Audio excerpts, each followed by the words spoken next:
Kisah nyata horor pesugihan Danyang Nyai Puspo Cempoko sang pemuda mau membahagiakan neneknya.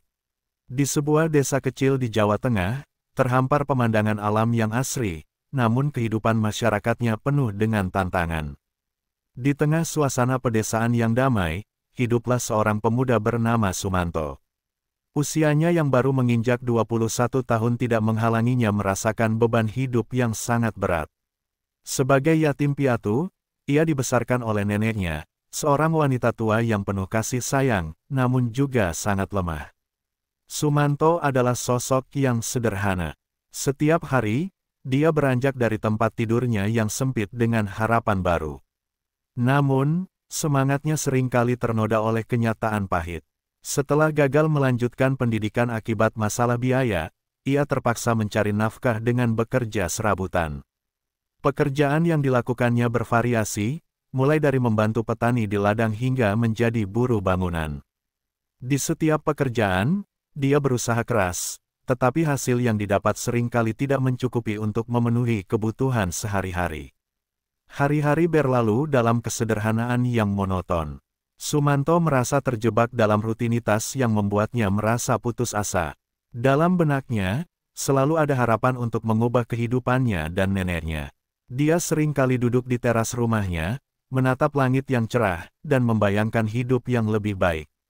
Dia ingin memberikan neneknya kehidupan yang nyaman, menghapus semua kesusahan yang telah mereka lewati bersama. Meskipun hidup dalam kemiskinan, Sumanto memiliki hati yang tulus. Ia merawat neneknya dengan sepenuh jiwa, menghabiskan waktu bersamanya dan mendengarkan cerita-cerita masa kecil yang penuh kenangan. Neneknya selalu menasihatinya untuk tidak menyerah, memberikan semangat di tengah kesulitan. "Anakku, setiap usaha yang baik tidak akan sia-sia.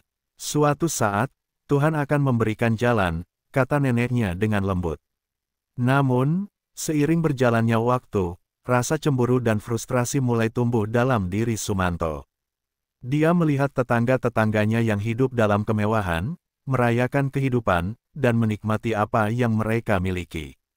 Hatinya bergetar setiap kali ia mendengar suara tawa anak-anak yang bermain di luar, sementara dia harus bekerja keras untuk mendapatkan sesuap nasi.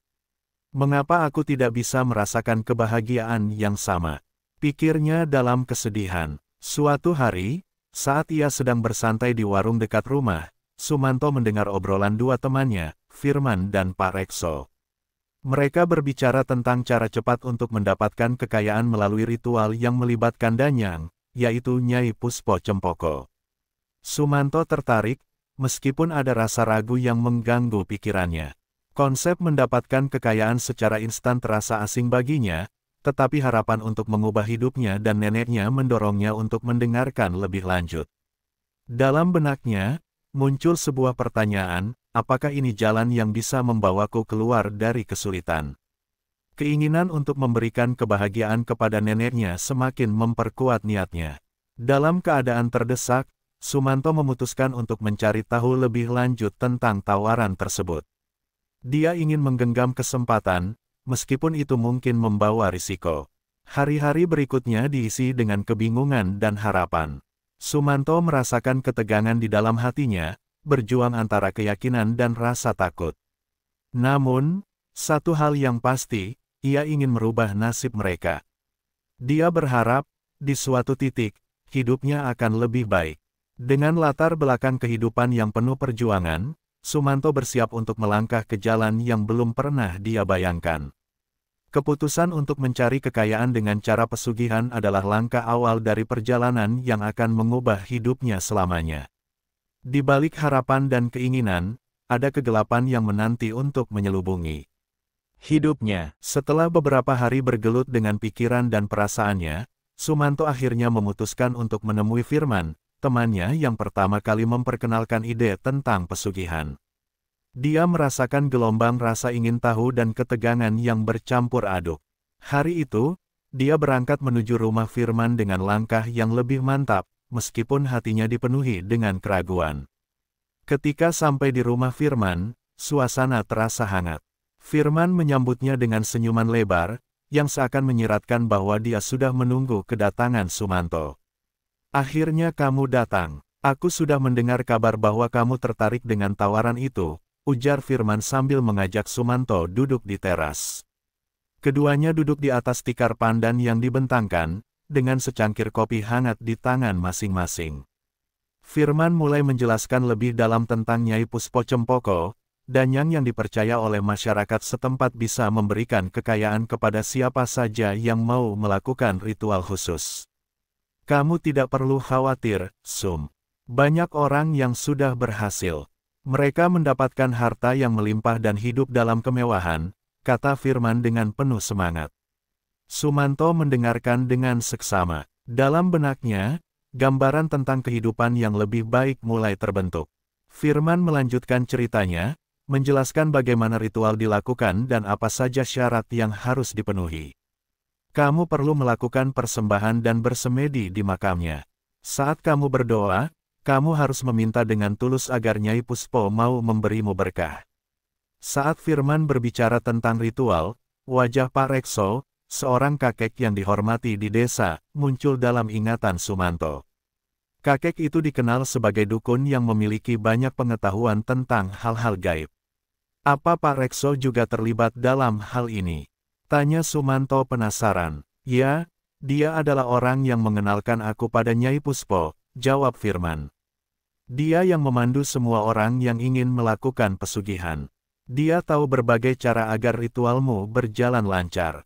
Keduanya kemudian beranjak ke rumah Pak Rekso, yang tidak jauh dari sana. Suasana di sekitar rumah kakek itu terasa mistis, pepohonan rindang melambai lembut di bawah angin. Ketika mereka tiba, Pak Rekso sedang duduk di beranda, menghisap pipa kayunya dengan tenang. Melihat kedatangan mereka, kakek itu mengenakan senyum bijak. Ah, Sumanto, sudah lama aku mendengar tentangmu, kata Pak Rekso, menatapnya dengan mata yang tajam namun penuh perhatian.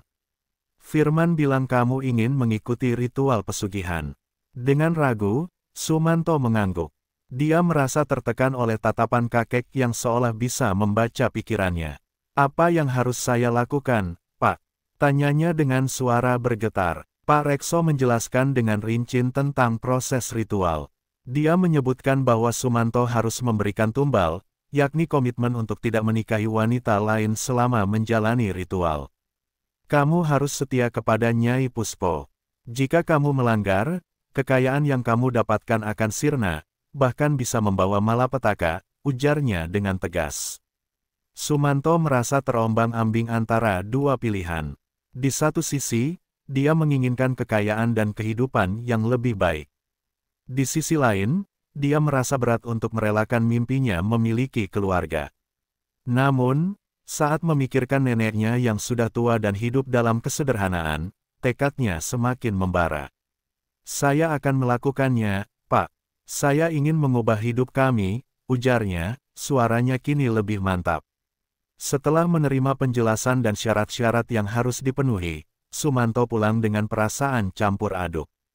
Di satu sisi, dia bersemangat menghadapi tantangan baru, tetapi di sisi lain, rasa takut dan keraguan mulai mengisi pikirannya. Dia terus berpikir tentang apa yang telah dia putuskan, dan bagaimana ini akan mempengaruhi hidupnya dan neneknya. Malam itu, Sumanto terjaga hingga larut. Dia merenungkan semua yang terjadi. Dalam pikirannya, dia mengulang-ulang kalimat yang diucapkan Pak Rekso, kekayaan datang dengan harga. Dia tahu bahwa dia akan memasuki dunia yang tidak pernah dia bayangkan sebelumnya. Namun, tekad untuk membahagiakan neneknya membuatnya berani melangkah maju. Keesokan harinya, Sumanto mulai mempersiapkan diri untuk ritual pertamanya. Dia tahu bahwa langkah ini adalah titik balik dalam hidupnya. Dengan harapan yang membara dan ketidakpastian di dalam hati, ia bersiap untuk menapaki jalan menuju kekayaan, jalan yang penuh dengan kegelapan dan misteri. Hari yang ditunggu-tunggu akhirnya tiba. Sumanto bangun pagi-pagi sekali, merasakan ketegangan yang menyelimuti dirinya. Dia telah mempersiapkan segala sesuatunya dengan teliti. Di dalam tasnya, terdapat sesaji berupa nasi tumpeng kecil, beberapa potong ayam goreng, dan buah-buahan yang sudah disiapkan dengan penuh kesungguhan.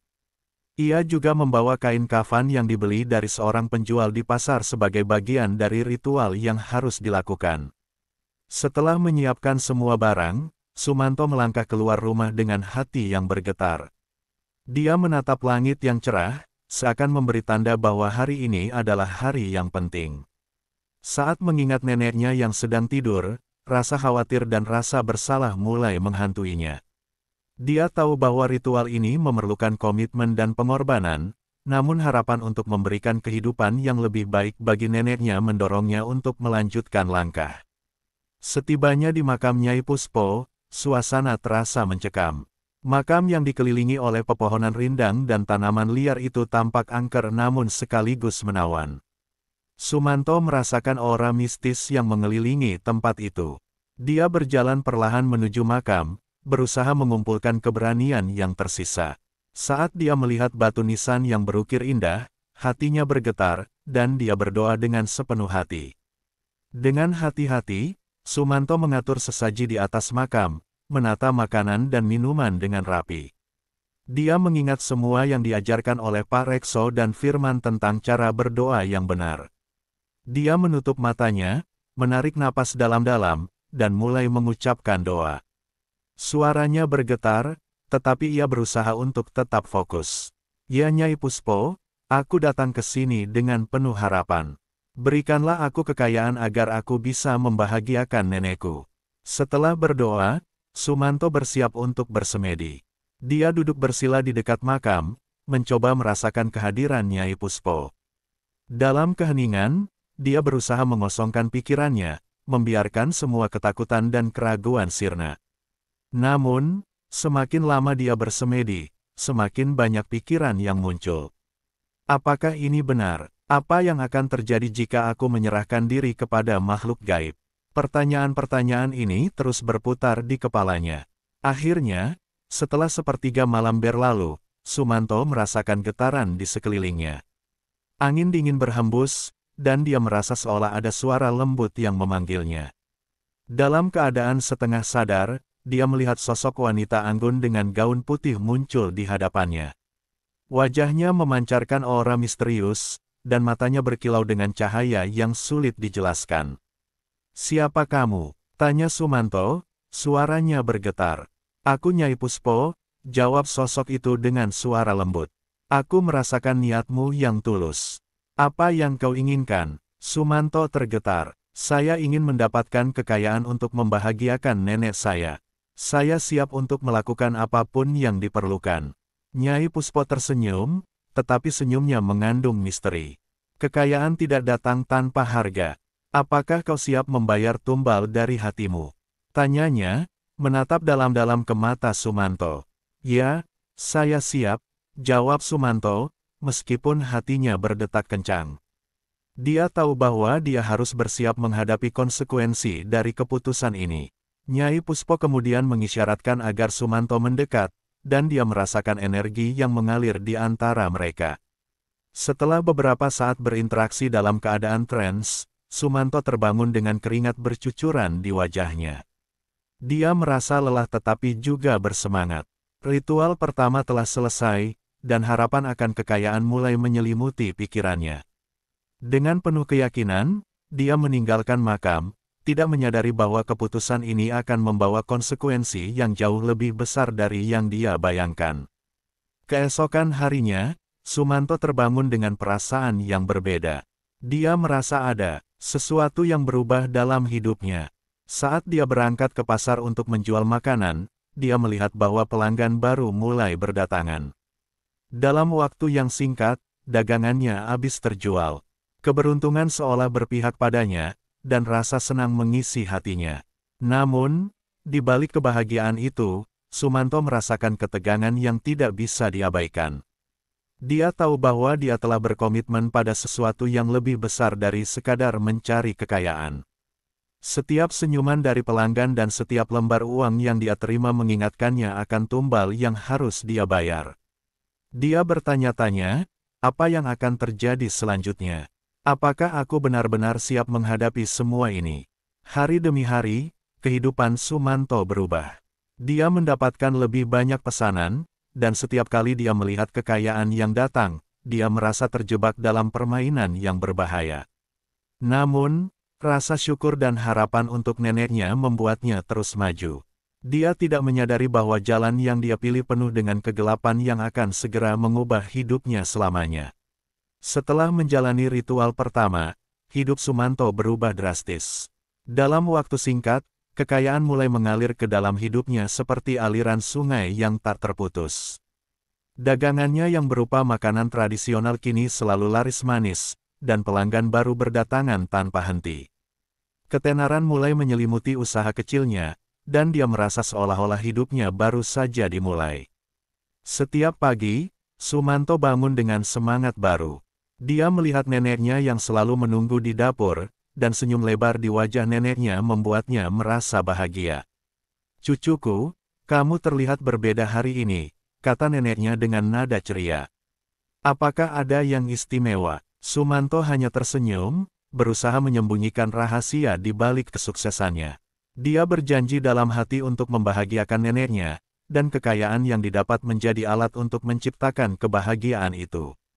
Dia membeli bahan-bahan yang lebih berkualitas untuk dagangannya dan memperbaiki tempat jualannya agar terlihat lebih menarik. Namun, di balik semua kesenangan itu, ada ketegangan yang terus menghantuinya. Setiap kali dia melihat tumpukan uang di meja, bayangan Nyai Puspo dan ritual yang telah dia lakukan muncul kembali. Dia sering terbangun di tengah malam, merasa tertekan oleh suara-suara aneh yang datang dari dalam dirinya. Suara-suara ini mengingatkannya bahwa dia terikat oleh sesuatu yang lebih besar dan tidak terduga.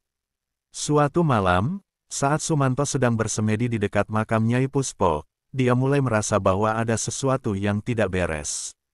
Dia merasa terjebak dalam permainan kekayaan yang tidak sepenuhnya dia pahami. "Apakah semua ini benar?" pikirnya. "Apakah aku sudah membuat keputusan yang tepat?" Kekayaan yang didapat membuatnya semakin terasing dari teman-teman dan masyarakat sekitar.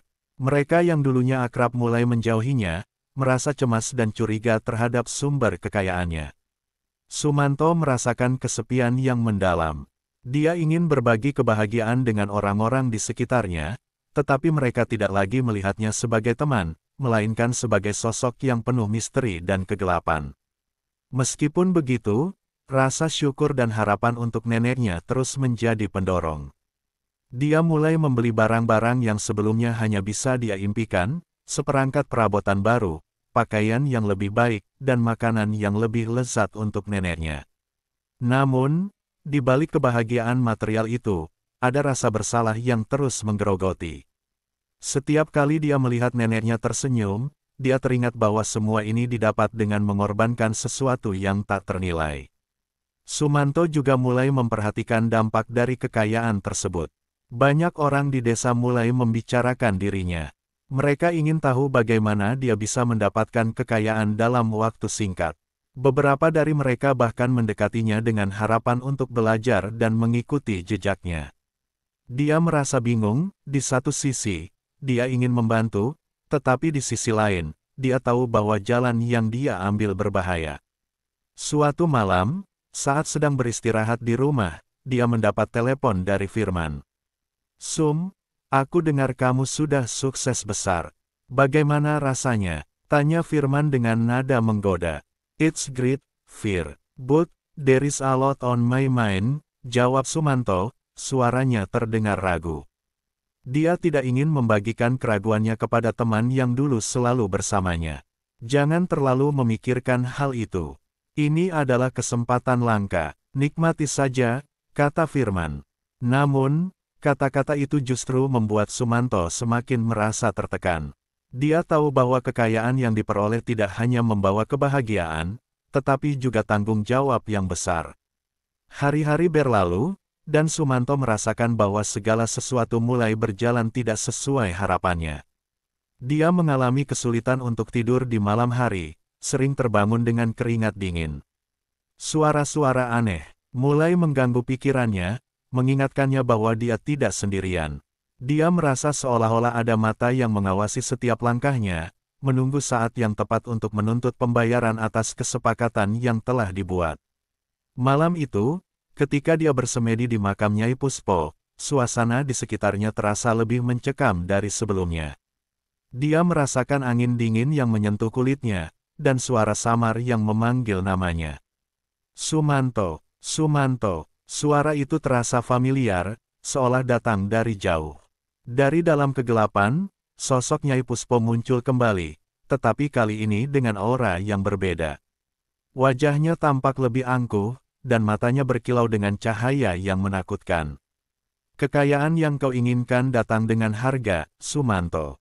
Apakah kau siap untuk membayarnya? Tanyanya, suaranya menggema dalam keheningan malam. Sumanto merasa tenggelam dalam ketakutan. Saya sudah berusaha, Nyai. Saya ingin membahagiakan nenek saya. Apa yang harus saya lakukan? Dia berusaha menahan rasa paniknya, tetapi tidak bisa menghindar dari realitas bahwa dia terjebak dalam kesepakatan yang mengikat. Nyai Puspo tersenyum, tetapi senyum itu tidak membawa kedamaian.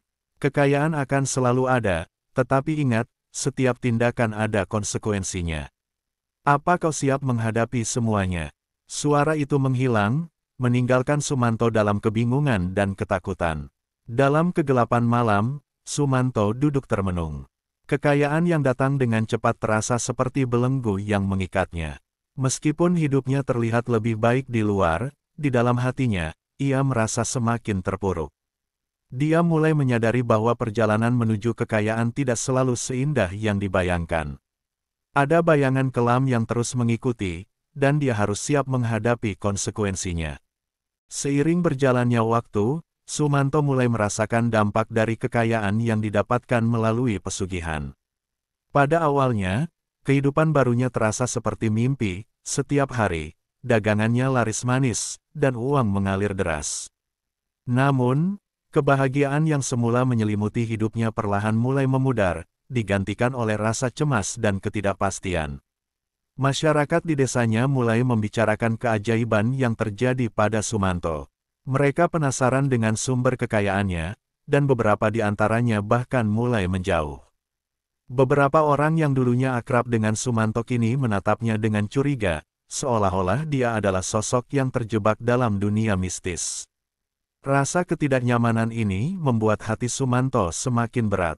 Dia merindukan masa-masa ketika semuanya terasa lebih sederhana dan tidak terikat pada hal-hal yang tidak bisa dijelaskan. Suatu malam, saat Sumanto pulang dari pasar, dia melihat sekumpulan orang berkumpul di depan rumahnya. Rasa cemas melanda dirinya, dan dia segera menghampiri kerumunan. Ternyata, salah satu pembantunya, Siti, terjatuh pingsan setelah mendengar desas-desus yang beredar tentang dirinya. Beberapa tetangga mulai berbisik, menuding bahwa Sumanto telah melakukan hal-hal yang tidak pantas untuk mendapatkan kekayaannya. Sumanto, apa sebenarnya yang terjadi? Tanya salah satu tetangga, Rudy, dengan nada penuh kekhawatiran. Siti tidak pernah pingsan seperti ini. Apakah ada yang tidak beres? Sumanto merasa sakit hati mendengar tuduhan-tuduhan itu. Saya tidak melakukan apa-apa yang salah. Semua ini datang dari usaha dan kerja keras saya, jawabnya dengan nada defensif. Namun, di dalam hatinya, dia tahu bahwa ada rahasia yang tidak bisa dia ungkapkan. Setelah Siti sadar, dia membisikkan sesuatu kepada Sumanto. Aku mendengar suara-suara aneh di malam hari, Sum. Seperti ada yang memanggil namaku. Aku takut, kata Siti dengan wajah ketakutan. Rasa khawatir menyelimuti Sumanto. Dia merasa bahwa ada sesuatu yang lebih besar sedang bermain dalam hidupnya, dan semua ini tidak hanya berdampak pada dirinya, tetapi juga orang-orang di sekitarnya. Sejak saat itu, suasana di desanya semakin mencekam. Banyak orang mulai menghindari Sumanto, dan dia merasakan kesepian yang mendalam. Dia ingin berbagi kebahagiaan dengan orang-orang di sekitarnya, tetapi mereka tidak lagi melihatnya sebagai teman, melainkan sebagai sosok yang penuh misteri dan kegelapan. Kesedihan menyelimuti hatinya dan membuatnya merasa terasing. Malam demi malam, Sumanto terbangun dengan keringat dingin, merasakan tekanan yang semakin kuat di dadanya. Dalam kegelapan, dia mendengar suara-suara aneh yang memanggil namanya, mengingatkannya akan janji yang telah dia buat. Sumanto, jangan lupakan aku, suara itu terus berulang, membuatnya merasa semakin terjebak dalam kegelapan. Suatu malam, ketika bersemedi di dekat makam Nyai Puspo, dia merasakan kehadiran yang kuat. Nyai Puspo muncul kembali, tetapi kali ini dengan aura yang lebih menakutkan. Kekayaanmu datang dengan harga, Sumanto. Apa kau merasa bahagia sekarang? Tanyanya, suaranya menembus kegelapan malam. Sumanto merasa tertegun. Saya ingin membahagiakan nenek saya, tetapi semua ini terasa semakin berat. Banyak orang menjauh, dan saya merasa kesepian. Dia merasakan air mata menggenang di matanya. Nyai Puspo tersenyum sinis. Kekayaan tidak selalu membawa kebahagiaan. Ingat, ada yang harus kau bayar. Setiap tindakan memiliki konsekuensi. Ketika Nyai Puspo menghilang, Sumanto merasakan beban di pundaknya semakin berat. Dia tahu bahwa dia harus menghadapi kenyataan bahwa kekayaan yang didapatkan tidak hanya membawa kebahagiaan, tetapi juga tanggung jawab yang besar. Dia merasa terjebak dalam permainan yang lebih besar, dan setiap langkah yang diambil semakin menjauhkan dirinya dari kehidupan yang diinginkan. Hari-hari berikutnya semakin sulit. Sumanto merasa semakin terasing. Dia tidak bisa tidur nyenyak, selalu merasa ada yang mengawasi. Dalam perjalanan pulang dari pasar, dia melihat sekelompok pria berdiri di seberang jalan, menatapnya dengan tatapan curiga. Dia merasa seolah-olah semua orang di sekitarnya mengetahui rahasianya. Rasa cemas itu semakin menjadi-jadi ketika salah satu tetangganya, Ibu Sari, datang menemuinya dengan wajah serius. Sumanto, aku mendengar kabar tentangmu. Banyak orang merasa tidak nyaman dengan perubahanmu. Mereka berpikir kamu terlibat dalam hal-hal mistis. Apa kamu bisa menjelaskan? Sumanto merasa tertekan. Saya hanya berusaha keras untuk hidup lebih baik. Semua ini tidak ada hubungannya dengan hal-hal mistis. Namun, di dalam hatinya, dia tahu bahwa jawaban ini tidak cukup untuk menenangkan ketakutan mereka. Malam itu, saat terbaring di tempat tidurnya, Sumanto kembali terbangun dengan suara-suara yang lebih jelas.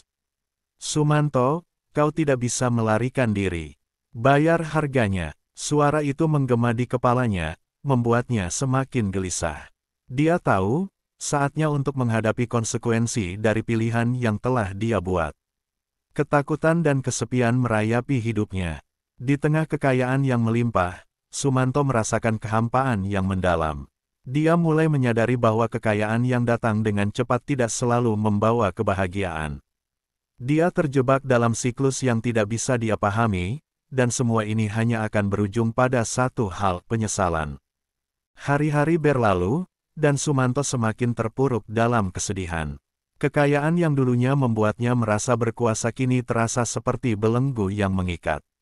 Dia tidak bisa lagi tidur nyenyak, setiap malam diselimuti oleh suara-suara aneh yang terus memanggil namanya. Meskipun dia berusaha untuk tidak memikirkan kekuatan gaib yang telah memberinya semua ini, kenyataan tak dapat dihindari, hidupnya telah berubah menjadi kegelapan. Kehidupan di rumahnya semakin sepi. Neneknya, yang dulunya ceria, kini tampak khawatir dan ragu. Dia merasakan pergeseran dalam diri cucunya, tetapi tidak bisa mengungkapkan kecemasan itu secara langsung. Sum, apakah kamu baik-baik saja? Aku merasa ada yang tidak beres, tanyanya satu malam ketika mereka duduk bersama di ruang tamu. Sumanto hanya tersenyum paksa. Saya baik-baik saja, Nek. Hanya sedikit lelah, jawabnya, meskipun di dalam hatinya, rasa bersalah terus menggerogoti. Dia ingin berbagi semua yang terjadi, tetapi takut akan reaksi neneknya. Dia tahu bahwa apa yang dia lakukan bisa menghancurkan harapan dan kepercayaan neneknya. Suatu malam, saat Sumanto sedang bersemedi di makam Nyai Puspo, dia merasakan tekanan yang semakin meningkat. Dia berdoa dengan tulus, berharap untuk mendapatkan pencerahan. Namun, alih-alih menjawab doanya, Nyai Puspo muncul dengan nada yang lebih angkuh. Kekayaanmu telah membawa kesedihan, Sumanto. Apa kau menyadarinya? Tanyanya, matanya menembus jiwa Sumanto. Dia merasa tertegun. Saya tidak ingin ini, Nyai. Saya hanya ingin membahagiakan nenek saya, jawabnya, suaranya bergetar. Nyai Puspo tersenyum sinis. Kekayaan tidak datang tanpa harga. Ingat, Ada yang harus kau bayar. Setiap tindakan memiliki konsekuensi. Setelah itu, sosoknya menghilang, meninggalkan Sumanto dalam kebingungan dan ketakutan. Keesokan harinya, Sumanto mendengar kabar duka yang mengguncang hidupnya. Salah satu pembantunya, Siti, yang telah pingsan sebelumnya, ditemukan tewas dalam keadaan yang misterius. Ia ditemukan di rumahnya, tergeletak dengan ekspresi ketakutan di wajahnya. Masyarakat desa berbisik-bisik tentang apa yang terjadi, dan banyak yang mulai mengaitkan kematiannya dengan kekayaan yang didapat Sumanto. Rasa bersalah menggerogoti hati Sumanto. Dia merasa seolah-olah semua kejadian ini adalah akibat dari pilihan yang telah dia buat. Dia berlari menuju rumah Siti, di mana kerumunan berkumpul untuk memberi penghormatan terakhir. Masyarakat tampak ketakutan, dan tatapan mereka penuh dengan curiga saat melihat Sumanto mendekat. "Sumanto, apa yang sebenarnya terjadi?" tanya Rudi, salah satu tetangga, dengan nada menuduh. "Kau tahu ada sesuatu yang salah. Siti tidak pernah seperti ini sebelumnya." Sumanto merasa terjebak. "Saya tidak tahu, aku hanya ingin membantu. Saya tidak terlibat dalam hal-hal mistis," jawabnya, tetapi suaranya tidak cukup meyakinkan. Dia bisa merasakan jari-jari penilaian masyarakat mengarah padanya, dan hatinya semakin berat. Setelah acara pemakaman Siti, Sumanto kembali ke rumah dengan pikiran yang kacau. Kesedihan mendalam menghantui setiap langkahnya. Dia merasa seolah-olah ada sesuatu yang lebih besar sedang mengawasi dan menunggu kesempatan untuk mengambil segala yang dia miliki. Dia merindukan kehidupan sederhana yang dulu, ketika semuanya terasa lebih jelas dan tidak terikat pada kegelapan. Malam itu, saat terbaring di tempat tidurnya, dia merasa terasing dari dunianya sendiri. Suara-suara itu kembali muncul, mengisi ruang sepi dengan ketakutan. "Bayar harganya, Sumanto. Ini semua karena keputusanmu." Suara itu terus berulang, membuatnya merasa semakin terjebak. Dia bangkit dan berlari keluar rumah, menuju makam Nyai Puspo. Dia berteriak dalam kegelapan malam, "Apa yang harus saya lakukan? Saya ingin semua ini berhenti." Dia merasakan angin dingin berhembus, seolah menjawab teriakannya. Namun, tidak ada jawaban, hanya kesunyian yang menakutkan. Keesokan harinya, Sumanto tidak bisa menahan diri untuk tidak mengunjungi Pak Rekso. Dia membutuhkan jawaban dan cara untuk menghentikan semua ini. Ketika dia tiba di rumah kakek itu, dia menemukan Pak Rekso sedang duduk di beranda, menatap jauh ke arah jalan setapak. "Sumanto, aku sudah menunggu kedatanganmu," kata Pak Rekso, suaranya tenang namun penuh makna. "Kau merasakan dampak dari pilihanmu, bukan?" Dengan air mata di pelupuk mata, Sumanto mengangguk. "Siti sudah meninggal, Pak. Saya merasa semua ini salah. Saya tidak ingin kekayaan ini jika harus membayar dengan nyawa orang lain." Pak Rekso menatapnya dalam-dalam. "Kekayaan yang kau peroleh bukan hanya tentang materi. Ada jiwa yang terlibat, dan setiap tindakan memiliki konsekuensi. Jika kau ingin menghentikannya, kau harus siap untuk menghadapi apa yang telah kau mulai." Sumanto merasa terjebak dalam lingkaran kegelapan. Dia ingin kembali ke jalan yang benar, tetapi dia tahu bahwa jalan itu tidak mudah. Dia harus menghadapi kenyataan pahit bahwa setiap pilihan yang diambil membawa dampak yang tak terduga. Malam itu, saat kembali ke rumah, Sumanto merenungkan semua yang telah terjadi. Dia merasakan penyesalan yang mendalam dan kesedihan yang menghantuinya. Dia tahu bahwa jalan menuju kebahagiaan bukanlah melalui kekayaan yang didapat dengan cara yang tidak baik. Semua ini adalah pelajaran berharga, tetapi harga yang harus dibayar terasa terlalu mahal. Dengan hati yang hancur, dia bertekad untuk mencari jalan keluar dari kegelapan yang telah menguasai hidupnya. Setelah serangkaian tragedi yang menimpa hidupnya, Sumanto merasa terjebak dalam kegelapan yang semakin dalam. Kematian Siti menyisakan bekas luka yang sulit sembuh, dan rasa bersalah terus menghantui setiap langkahnya. Dia merasa seolah semua yang terjadi adalah akibat dari keputusan yang diambilnya untuk mencari kekayaan melalui jalan pesugihan.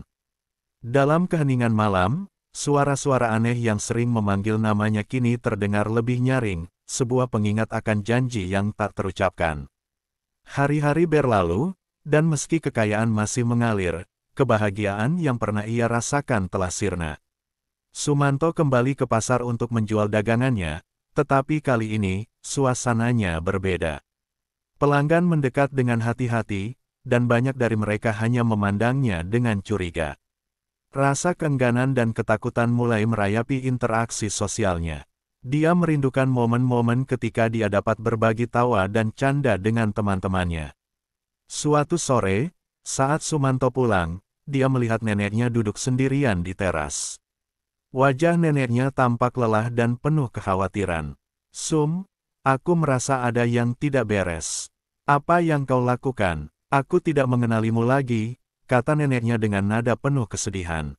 Sumanto merasa hatinya hancur. "Nek, aku hanya berusaha untuk memberikan yang terbaik untuk kita. Semua ini untuk kebahagiaan kita," ujarnya, tetapi dalam hati, dia tahu bahwa dia telah kehilangan arah. Neneknya hanya menggelengkan kepala, seolah merindukan cucunya yang dulu, yang selalu ceria dan penuh harapan. Malam itu, Sumanto kembali mengunjungi makam Nyai Puspo. Dalam kegelapan, dia berdoa dengan sepenuh hati, berharap untuk mendapatkan pencerahan. "Aku tidak ingin kekayaan ini jika harus membayar dengan nyawa orang lain. Aku ingin kembali ke jalan yang benar," teriaknya, suaranya menggema di sekeliling makam. Nyai Puspo muncul lagi, tetapi kali ini dengan aura yang lebih menakutkan. "Kau sudah memilih jalanmu, Sumanto. Sekarang, kau harus menghadapi konsekuensinya." Suara itu membuatnya merinding. Dia merasa putus asa, tidak tahu apa yang harus dilakukan. Dia ingin menghentikan semua ini, tetapi semakin dalam dia terlibat, semakin sulit untuk menarik diri. Dalam keputusasaannya, dia berjanji kepada dirinya sendiri untuk mencari cara untuk membebaskan diri dari ikatan ini. Keesokan harinya, Sumanto berusaha untuk memutuskan hubungan dengan ritual pesugihan. Dia mengunjungi Pak Rekso lagi, berharap mendapatkan solusi. "Pak, saya ingin menghentikan semua ini. Apa yang harus saya lakukan?" tanyanya dengan nada putus asa. Pak Rekso menatapnya dengan serius. "Jika kau ingin menghentikan pengaruh Nyai Puspo, kau harus melakukan ritual pelepasan. Berikan kembali semua yang kau terima dan mohon pengampunan. Tetapi ingat, ini tidak akan mudah. Ada harga yang harus kau bayar." Sumanto merasa tertekan. "Apa yang harus saya lakukan?" tanyanya, suaranya bergetar. "Kau harus kembali ke makam dan mengembalikan semua yang kau terima. Sediakan sesaji dan mohon ampun dengan tulus. Hanya dengan cara itu kau bisa membebaskan dirimu," jawab Pak Rekso. Dengan tekad yang baru, Sumanto mempersiapkan diri untuk ritual pelepasan. Dia mengumpulkan harta yang telah diperolehnya, uang, perhiasan, dan barang-barang berharga lainnya. Dalam hati, dia merasa berat, tetapi dia tahu bahwa ini adalah langkah yang harus diambil. Malam itu, Sumanto kembali ke makam Nyai Puspo dengan hati yang penuh keraguan. Dia menata sesaji berupa makanan dan barang-barang yang telah dia kumpulkan di depan makam. Dengan penuh rasa bersalah, dia berdoa, "Ya Nyai Puspo, aku mohon ampun. Aku tidak ingin lagi terikat oleh kekayaan ini. Aku ingin kembali ke jalan yang benar." Saat dia berdoa, suasana di sekitar makam terasa mencekam. Angin bertiup kencang, dan dia merasakan kehadiran Nyai Puspo di sekelilingnya. "Apa kau benar-benar siap untuk melepaskan semua ini?" Suara itu menggema di kegelapan. Sumanto mengangguk, meskipun hatinya bergetar. "Saya siap. Tolong, bebaskan saya dari semua ini." Setelah menghabiskan waktu berdoa, dia merasakan sesuatu yang aneh. Seolah-olah beban yang mengikatnya mulai terlepas, tetapi di saat yang sama, ada rasa sakit yang menyakitkan. Dia tahu bahwa perjalanan ini tidak akan mudah, dan keputusan untuk melepaskan tidak akan tanpa konsekuensi. Setelah ritual selesai, Sumanto pulang dengan perasaan campur aduk. Dia merasakan kelegaan, tetapi juga ketidakpastian tentang apa yang akan terjadi selanjutnya. Dalam beberapa hari ke depan, dia memperhatikan bahwa suara-suara aneh yang sebelumnya menghantuinya mulai mereda. Dia merasa lebih tenang, tetapi bayangan dari masa lalu tetap membayangi. Sumanto berusaha untuk memperbaiki hubungannya dengan neneknya. Dia mulai membantu neneknya di rumah, memasak, dan menghabiskan waktu bersamanya. Dia ingin menunjukkan bahwa dia telah berubah, meskipun rasa bersalah masih menyelimuti hatinya. Neneknya mulai tersenyum kembali, dan mereka berbagi cerita-cerita lama yang membangkitkan kenangan indah. Akhirnya, Sumanto menyadari bahwa meskipun kekayaan bisa datang dengan cepat, kebahagiaan sejati tidak bisa dibeli dengan cara yang tidak baik. Dia belajar bahwa cinta dan kasih sayang terhadap keluarga jauh lebih berharga daripada semua harta di dunia. Dia mulai mencari cara untuk menjalani hidup yang lebih berarti, dengan harapan bahwa suatu hari, semua kesalahan dan penyesalan bisa terhapus. Dalam perjalanan hidupnya, Sumanto menyadari bahwa setiap tindakan memiliki konsekuensi, dan penting untuk memilih jalan yang benar. Dia bertekad untuk tidak mengulangi kesalahan yang sama. Meskipun perjalanan menuju pemulihan akan panjang dan melelahkan, dia percaya bahwa dengan ketulusan dan usaha, dia bisa menemukan jalan kembali ke kehidupan yang penuh kebahagiaan dan kedamaian. Dalam setiap langkahnya, Sumanto belajar bahwa hikmah terbesar yang bisa diambil dari semua ini adalah pentingnya integritas dan kejujuran dalam hidup. Dia berharap kisahnya bisa menjadi pelajaran bagi orang lain, agar tidak terjebak dalam kegelapan yang sama. Dengan harapan baru, Sumanto melangkah ke depan, berusaha untuk menciptakan masa depan yang lebih baik, bukan hanya untuk dirinya sendiri, tetapi juga untuk neneknya dan masyarakat di sekitarnya.